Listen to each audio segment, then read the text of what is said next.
Keeping Up with Jones, the Lonnie Jones podcast adventure. I am your host, Lonnie Jones. My wife Jackie and I moved to the city of Huntsville in 1986 for me to be a youth and family minister. I have been a minister since 1980.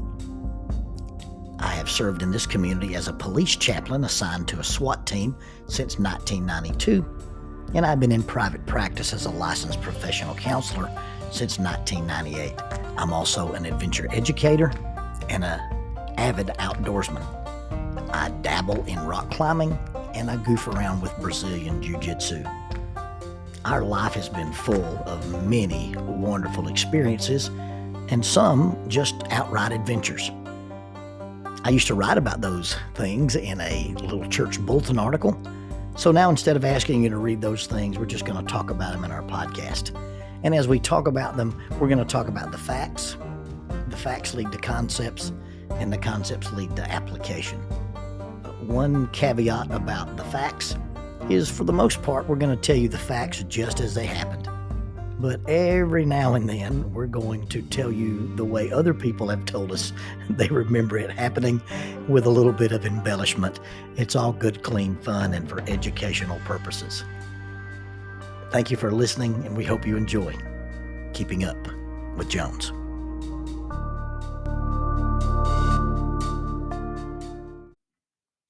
Faulkner University announces a 60% tuition discount for members of the Church of Christ. Now, there are some guidelines. This 60% tuition reduction is applicable to adult undergraduate Bible degrees or graduate Bible degrees from the Curley Graduate School of Theology in the VP Black College of Biblical Studies. You must satisfy all admission requirements and maintain satisfactory academic progress. You must remain continuously enrolled, including summers, until the completion of the degree. You must provide a letter from an elder or minister, preferably on church letterhead, verifying that you're an active member of a Church of Christ congregation prior to your initial enrollment. This offer applies to adult undergraduate degrees such as biblical studies, youth and family ministry tracks, and it also includes graduate degrees.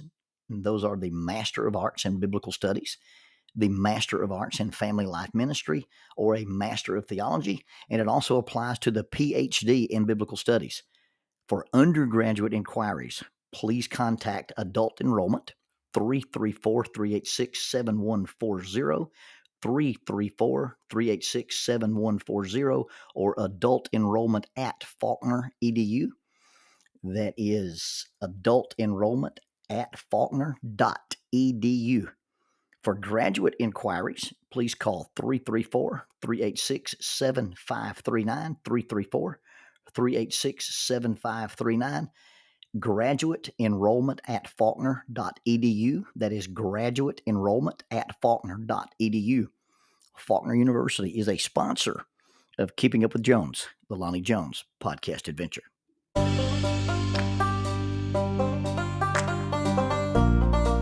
TKM Incorporated in Moss, Tennessee is a construction company that specializes in erosion control, seeding, and soil, hydroseeding, hydromulch, minor excavation, and silt fence. They also provide traffic control and construction signs. Their business is keeping people safe, but their passion, their mission, is they wish that all men could be saved. TKM has adopted the nickname the King's Men because as they serve you, they also serve the King. If they could provide any of their services for you, please contact them at 931-243-3958. That is 931-243-3958. Or you can contact them on the net at tkminc2001 at twlakes.net. That is tkminc2001 at twlakes.net. TKM Incorporated is a sponsor of Keeping Up with Jones, the Lonnie Jones podcast adventure.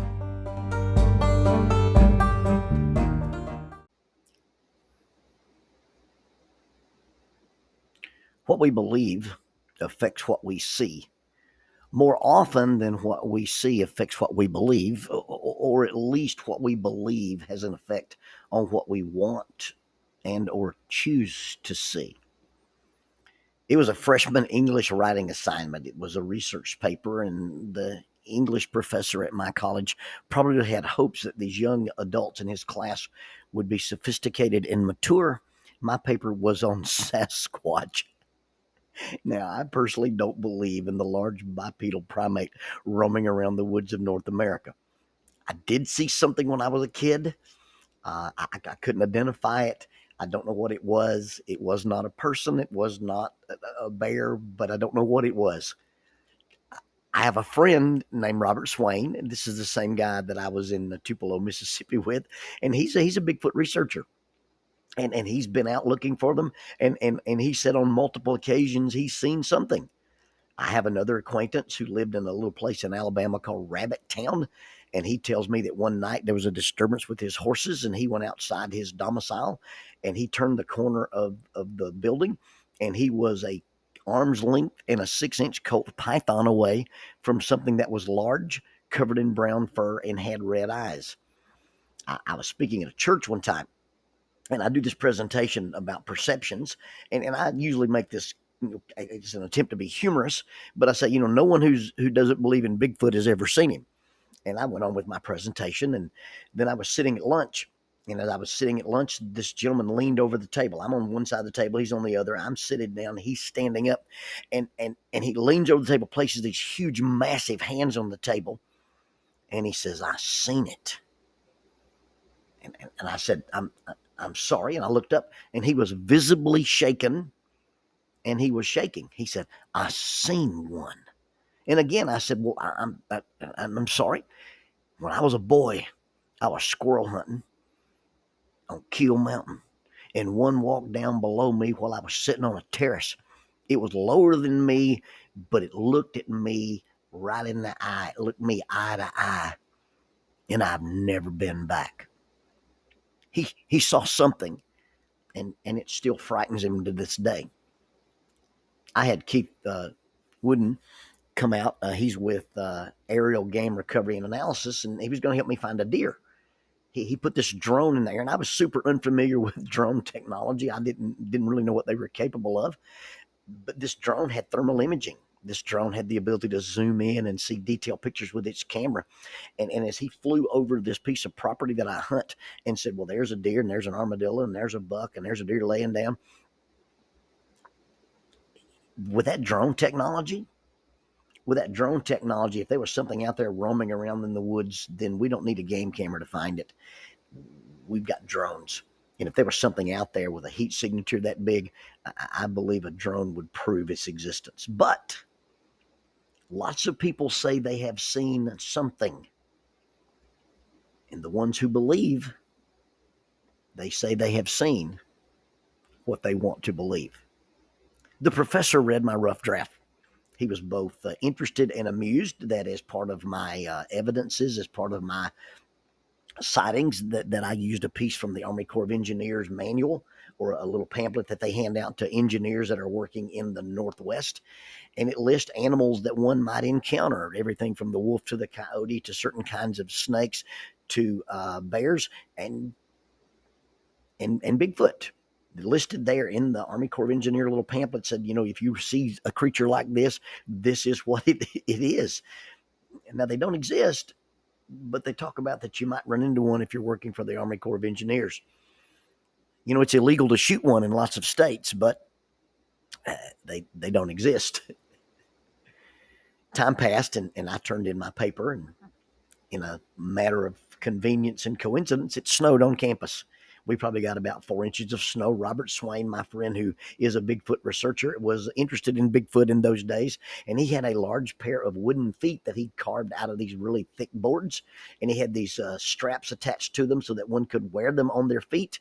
And in the cover of darkness, I walked across the English professor's yard in the newly fallen snow. He never said a word about it. We came and went to class on Mondays, Wednesdays, and Fridays for freshman English, and nobody ever said a word about it. Finally, he returned all the papers. My research paper got a B and a simple note, and it said, "One would think that an animal with feet that large would have a longer stride length." I don't know what he was referring to. Had he been convinced by my paper If he had read my paper, he'd read my research, and he'd made the decision, I decided to believe in Bigfoot, then the Mother May I baby Bigfoot steps would have been convincing evidence. But he didn't believe, and the footprints in his yard didn't mean anything except a short dude wearing big feet had walked across his yard. What we believe affects what we see more often than what we see affects what we believe. Or at least what we believe affects what we want to see. We believe what we see or see what we want to believe. We believe what we see and see what we believe. I was really interested in college in mental phenomenon. I'd been doing some research on hypnosis and been doing the research of, positive thinking. I had even looked into some of the phenomenons of psychic phenomenon. And we watched this mentalist. We watched this guy, this illusionist named Gil Eagles. I was in the audience, and for whatever reason, I was chosen from the audience, and I came up on the from the audience, and he asked me to produce a dollar bill. Well, I had a dollar bill in my wallet, and I pulled it out. He takes the dollar bill and he writes on it with a Sharpie marker. Then he gave it back to me, and he asked me to fold it in half, and he asked me to fold the half in half, and he asked me to fold the half in half again, and then he placed this dollar bill into his pocket. Then he asked me to place silver dollars over his eyes. He asked me to put a sleep mask on top of him and then wrap his head in duct tape, and I did that. After I got him completely blindfolded, he withdrew a dollar bill from his pocket. He unfolded it and handed it to me, and there on the unfolded dollar bill was his name written across it. And as I concentrated on the serial number, he recited the serial number to me. Now, as I have pursued my own amateur magician's hobby and learned to do some sleight of hand and some tricks, I realized how he pulled this thing off. You see, he had a dollar bill that he had folded exactly the same way he asked me to fold it. He had already written on it with a Sharpie, and he had it in his pocket, and all he did was switch dollar bills on me. He didn't concentrate and read a serial number he'd never seen. He didn't take a random dollar bill out of an audience. All he did was switch dollar bills. He memorized the number on his bill, and all he had to do was convince me that the bill he had was the bill I'd given him. And at the time that he did it, I was amazed. At the time that he did it, I was shocked. At the time that he did it, I wanted to believe. But now I just kind of feel cheated. Because not only was it not a very amazing trick, it was kind of a cheap trick. All you did was switch dollar bills.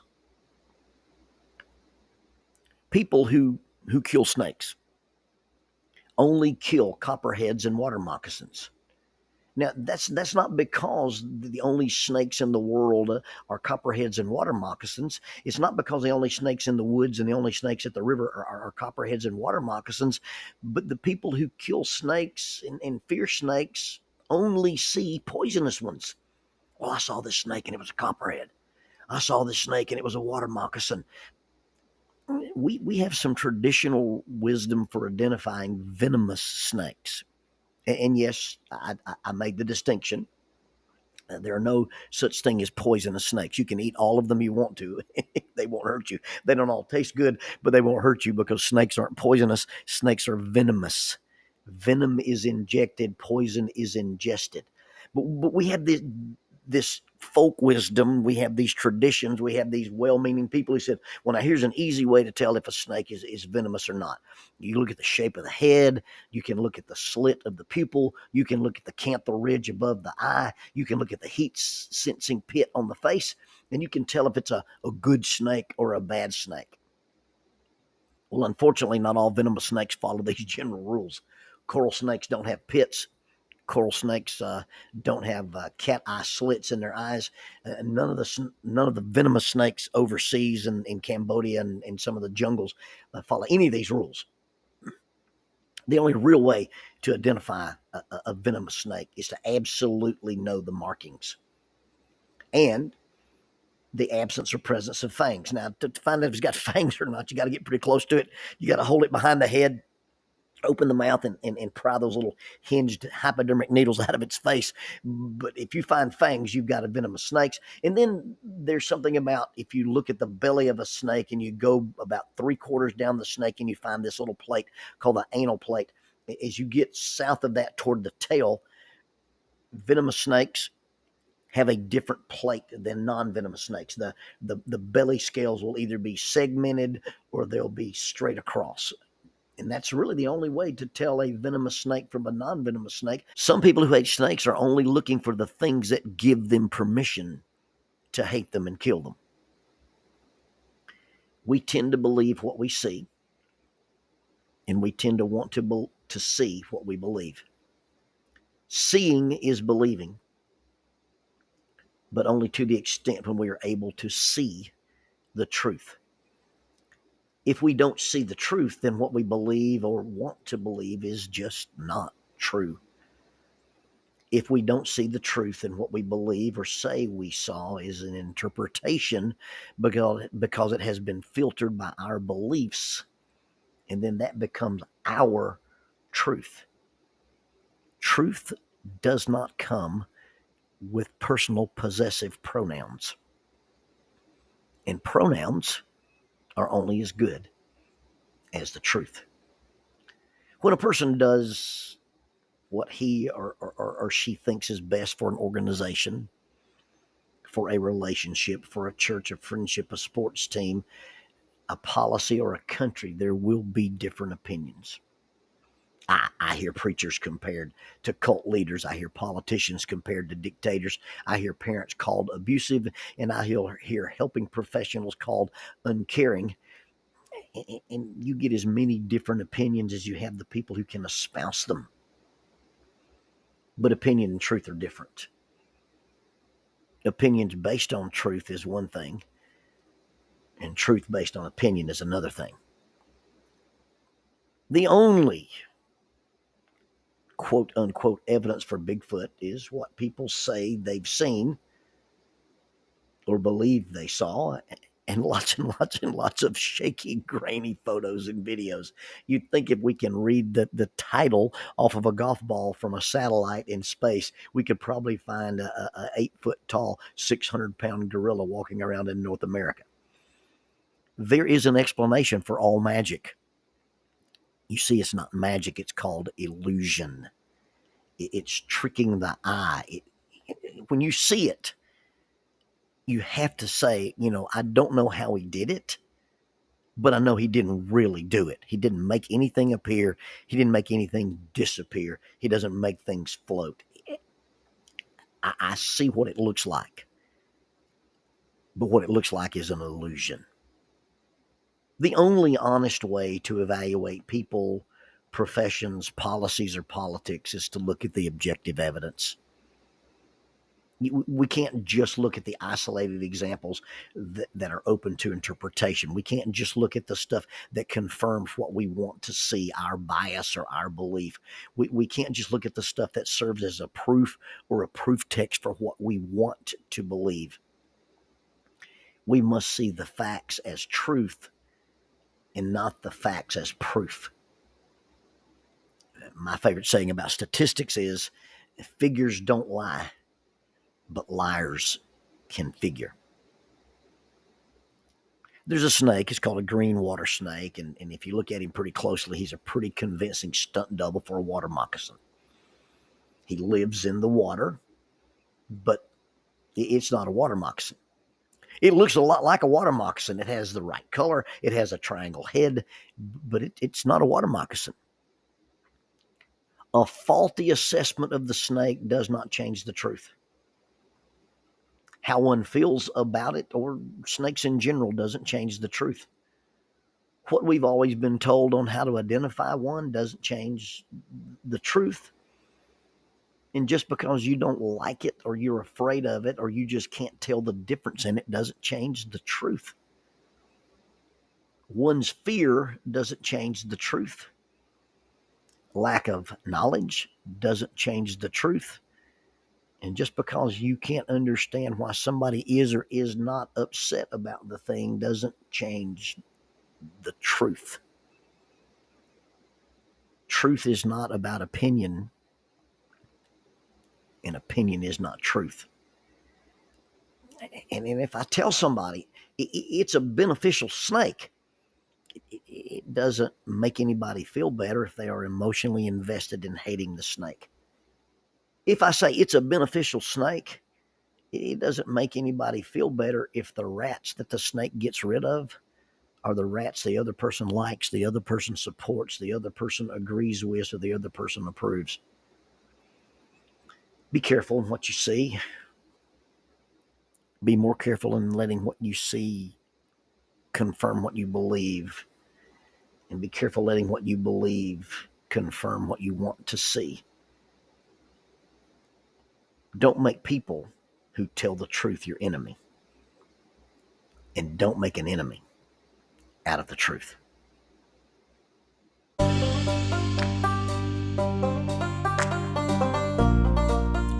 Using the tool of shortwave radio, World Christian Broadcasting literally covers the world every day with the gospel. They use 2 large curtain antennas. One is located in Anchor Point, Alaska, and the other in Madagascar. They send out messages that are recorded at their international home in Franklin, Tennessee. They make available 40 hours of broadcast every day. The broadcasts are made in English, Chinese, Russian, Spanish, Portuguese, Korean, English for Africa, and Arabic. They would love for your group to visit them.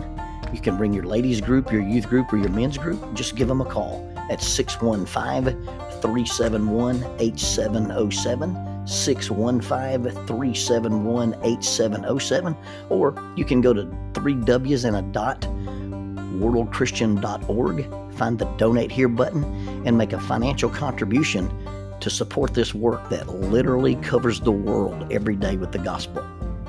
World Christian Broadcasting, in cooperation with Keeping Up with Jones, the Lonnie Jones podcast adventure.